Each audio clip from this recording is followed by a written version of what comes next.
Easterlies muling nakakaapekto sa Southern Luzon, Visayas at Mindanao. Malalakas na pagulan at thunderstorm inaasahan sa Bicol, Quezon, Marinduque at ilang probinsya ng Luzon. Dalawang posibleng senaryo ng bagyo, isang cloud cluster sa silangan ng PAR at isa pang sistema sa Quezon, Bicol area. Magandang araw Pilipinas, ito ang Pilipinas Weather ngayong araw ng Miyerkules, September 10, 2025. Ito ang update sa ulat panahon. Kung bago ka lang sa ating channel, please like, share and subscribe para updated ka sa panahon. Salamat sa inyong suporta. Mga kababayan, ngayong araw, easterlies ang nakakaapekto ngayon sa Southern Luzon, Visayas at Mindanao. Sa lugar ng Bicol Region, Isabela, Aurora, Laguna, Batangas, Rizal, Quezon at Marinduque, asahan ng maulap na kalangitan na may kasamang kalat-kalat na ulan at thunderstorm. Dulot ito ng easterlies. Epekto ay posible ang flash flood at landslide, lalo na kung tuloy-tuloy ang buhos ng ulan.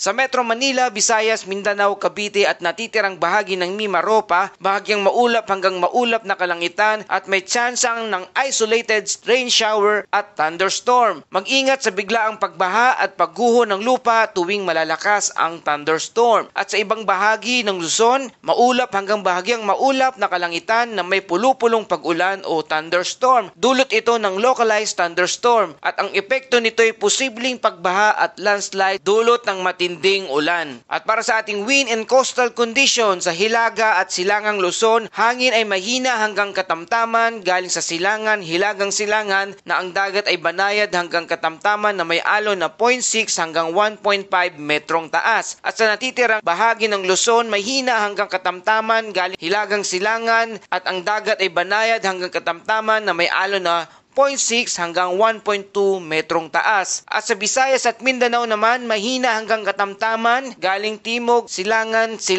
ang dagat ay banayad hanggang katamtaman na may alon na 0.6 hanggang 1 metrong taas. Mga kababayan, bagamat easterlies lang ang pangunahing nakakaapekto sa ngayon, hindi ibig sabihin ay kampante tayo. Tandaan, ang easterlies, iyan yung mainit at mamasa-masang hangin galing Pacific Ocean. Madalas na nagdadala ito ng malakas na thunderstorm gaya noong nakaraang Setyembre. Ilang bagyo ang biglang nabuo mula sa easterlies tulad ng bagyong Luis noong 2014 na unang namuo bilang cloud cluster sa Pacific. Mga kababayan, ayon dito sa ating data, may dalawang posibleng senaryo tayo na mamuo ang bagyo. Unang senaryo ay may namataang cloud cluster sa silangang bahagi ng bansa malapit sa boundary ng Philippine Area of Responsibility o PAR. Maaring maging low pressure area ito o LPA sa loob ng 24 to 36 hours. Kung ito ay mag-develop, ay posible itong maging sunod na bagyo. Ang ikalawang senaryo naman ay isa pang kumpol na kaulapan ang nakikita sa paligid ng Infanta Quezon hanggang Bicol Region. Posibleng mag-develop bilang LPA o bagyo sa loob din ng 24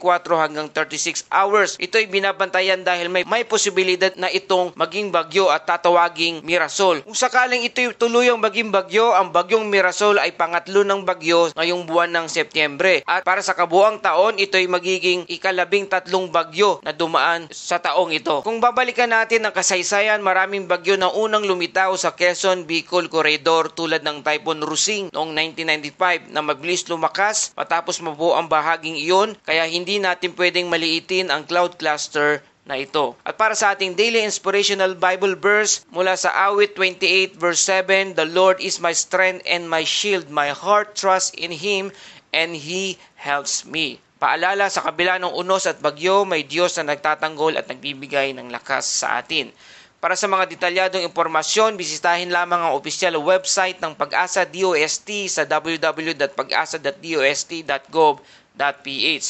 At yan ang ating kumpletong ulat panahon ngayong araw ng Miyerkules, September 10, 2025. Ito ang Pilipinas Weather ngayon. Huwag kalimutan mag-like, share, and subscribe para lagi ka updated sa panahon. Ang Pilipinas Weather ngayon ay laging nag-iiwan ng paalala, maging ligtas, maging handa. Ingat tayong lahat!